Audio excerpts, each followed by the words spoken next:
Tous les amis pour un nouveau Rétro Gaming à Papa chez le bon Aeronaut qui va tenter aujourd'hui de vous faire redécouvrir le beau Daytona USA sorti en arcade chez Sega en 1994.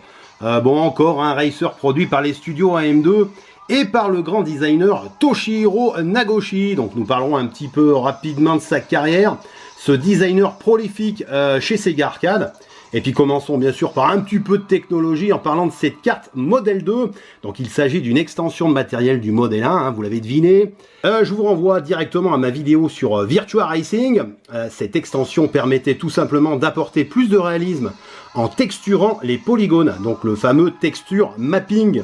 Ce fut donc une étape importante pour Sega, qui lança de grosses productions arcade telles que Virtua Cop, Sega Rally, Dead or Alive ou encore l'excellent jeu de tir House of the Dead. Allez, on va se replonger tout de suite dans les circuits de stock car tout droit inspirés des courses NASCAR du Daytona International Speedway de Daytona Beach en Floride. Donc je vais me mettre au volant de ce NASCAR et vous faire rêver.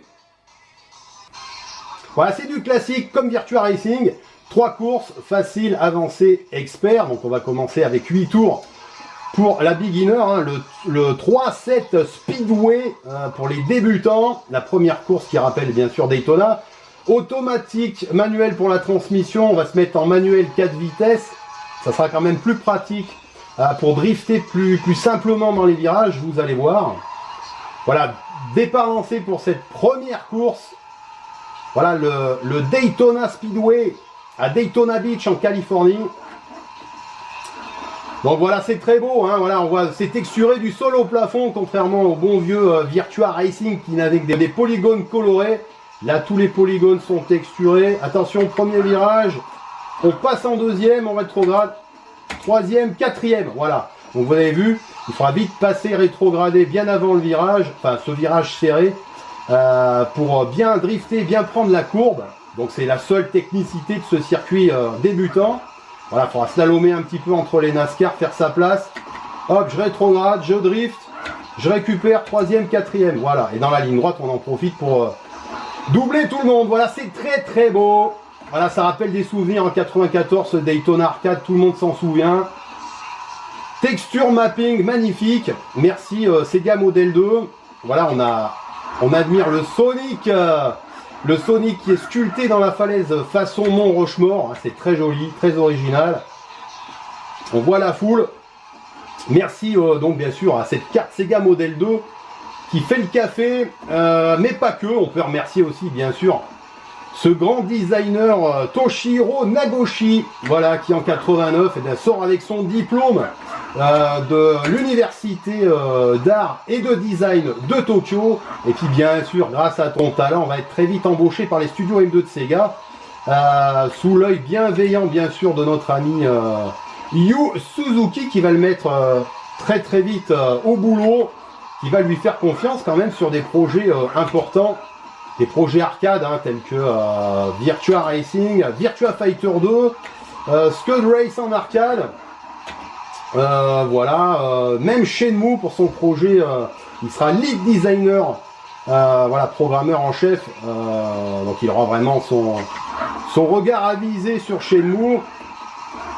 Et puis bien sûr, bien plus tard, il aura sa propre création, sa propre série. La série des Yakuza sur Sony PlayStation, voilà, qui fait un carton en ce moment, le dernier, je vous le conseille.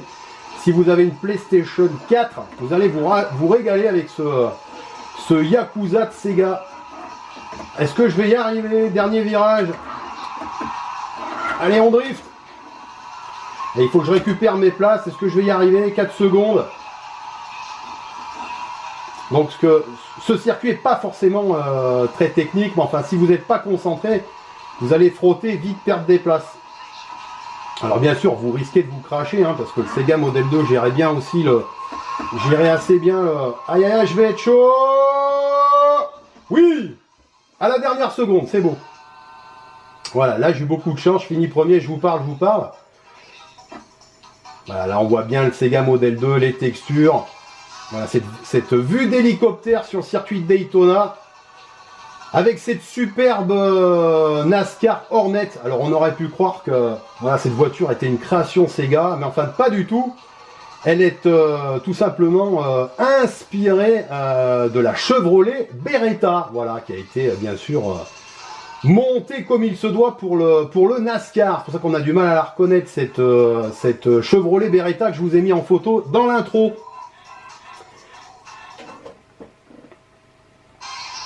On va passer tout de suite au deuxième circuit, voilà, circuit avancé du Canyon des Dinosaures, 4 tours. Alors un circuit plus technique bien sûr, plus traditionnel un petit peu à la Ridge Racer, voilà, toujours en manuel pour mieux appréhender et drifter dans les virages un petit peu délicats. Voilà, Gentleman, start your engine. Voilà, et on va profiter d'écouter ce thème. Daytona, let's go away. Voilà, on s'en souvient tous de ce thème dans les salles d'arcade qui criait dans les enceintes. Voilà, interprété par Takenobu Mitsuyoshi, cet artiste, compositeur, interprète, chanteur chez Sega. Voilà, à qui l'on doit de très belles compositions musicales dans les Shenmue 1 et 2 sur Dreamcast. Et puis si vous avez fini, si vous avez la chance de finir Sega Rally en arcade ou sur Saturn, eh bien c'est Monsieur Mitsuyoshi qui chante le générique de fin de la dernière course. Voilà pour la petite histoire. Donc c'est quand même toujours important de parler de ces artistes, ces designers et ces compositeurs qui ont fait la gloire de Sega grâce à leur talent. Allez, on drift, voilà, avec cette Chevrolet Beretta Hornet frappé du numéro 41. Alors pourquoi numéro 41? Eh bien, pour la petite anecdote du run-out, eh bien sachez que le 41 c'est tout simplement le numéro fétiche de Monsieur Nagoshi. Voilà pour la petite anecdote. Allez, on est deuxième. On va essayer d'assurer de ne pas se cracher. Voilà, parce que là si je me crache, ben, ça sera même pas la peine d'aller au stand. Allez, on passe en seconde, on drift, on repart en troisième. Vous voyez, le circuit est beaucoup plus beau, beaucoup plus technique, bien sûr, que le premier de Daytona. Bah, ce jeu est vraiment très très beau, voilà, ça m'impressionnait toujours de voir cette saignée dans le canyon, voilà, c'est dénivelé dans la route. C'était vraiment super beau, regardez avec les bateaux. Donc là, Sega Model 2, bravo, c'était vraiment impeccable. Voilà, alors le jeu aurait dû sortir, je crois, on va parler un petit peu rapidement des suites et des adaptations. Donc le jeu aurait dû normalement être en préparation sur 32X, mais ça s'est pas fait. Bon, je pense que le 32X pouvait pas gérer ce genre de jeu. Regardez le tunnel comme c'est beau, j'ai toujours l'impression d'être dans les nuages quand je suis dans le tunnel. C'est vraiment magnifique. Oui, donc il aurait dû sortir sur 32X. Bon, ça s'est pas fait. On l'a eu tout de suite sur Saturn.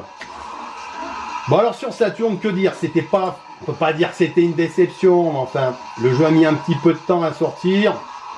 On l'attendait, et puis bon, voilà, on a eu un jeu techniquement en dessous de ce que pouvait faire certainement la Saturn, il faut bien le dire. Hein. Énormément d'aliasing, énormément de clipping aussi. Et puis ben, le jeu ramait, ça tournait à 20 fps, donc contre 60 fps en arcade. Donc le jeu était fidèle, mais techniquement, voilà, on était carrément en dessous, voilà, de ce qu'on pouvait trouver avec le Sega Model 2, c'est sûr. Alors Sega avait essayé de se rattraper un an après, voilà, avec la circuit édition, mais bon, ça n'avait pas fonctionné vraiment. Là, je me suis bien craché. Allez, vite, on repasse en troisième. Oui, ça n'avait pas vraiment fonctionné. Alors, la circuit édition avait corrigé certains défauts, c'est sûr. Mais le jeu, du coup, était moins fidèle. Ils avaient rajouté des nouvelles voitures, tout ça. Bon, moi, pas fan du tout. Alors, c'est sûr que quand on voyait la qualité des jeux Sony PlayStation comme Ridge Racer, voilà, qui était vraiment lui fidèle à l'arcade.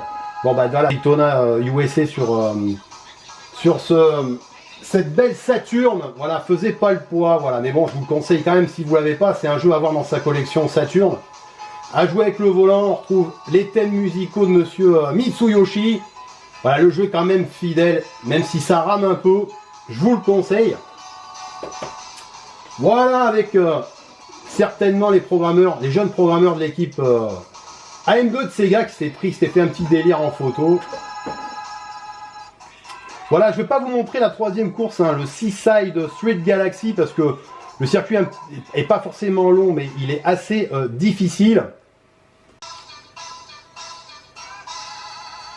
Voilà les amis, c'est tout pour ce Daytona USA. Bon là, on a redécouvert rapidement les deux premiers circuits qui sont vraiment très sympas. Voilà, un grand plaisir de redécouvrir ce monument de l'arcade Sega avec vous. On peut dire monument, hein, puisque c'est quand même la première borne qui permettait de jouer à 8 en salle d'arcade. Donc imaginez le monument, hein, 8 écrans, 8 volants, ça devait quand même prendre de la place. Donc on a parlé un petit peu aussi des suites et des adaptations, plus ou moins réussies. On avait eu aussi en 2001 une revisite sur Dreamcast qui était plutôt réussie. Et puis en 2011, eh bien, sur le PSN Xbox Live, eh bien, cette version AM2, donc pour moi c'est de l'arcade perfect, hein, on est sur Xbox 360, c'est la version originale, mais HD. Voilà, donc c'est un vrai plaisir de jouer avec le volant 360. C'est de l'arcade perfect, on a vraiment l'impression d'être dans la borne. Donc bien sûr, merci à monsieur Toshiro Nagoshi, ce designer. On va revenir rapidement pour la petite anecdote.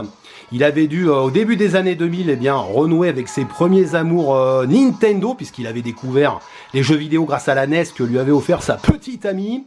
Il avait dû, au début des années 2000, revenir travailler main dans la main avec Nintendo, bah, tout simplement pour nous pondre l'excellent F-Zero GX, voilà, et AX en arcade, mais GX sur la Nintendo GameCube. Eh bien, on le doit à monsieur Toshiro Nagoshi. Il faut le savoir, il faisait partie de l'équipe pour la création de ce dernier F-Zero de la série.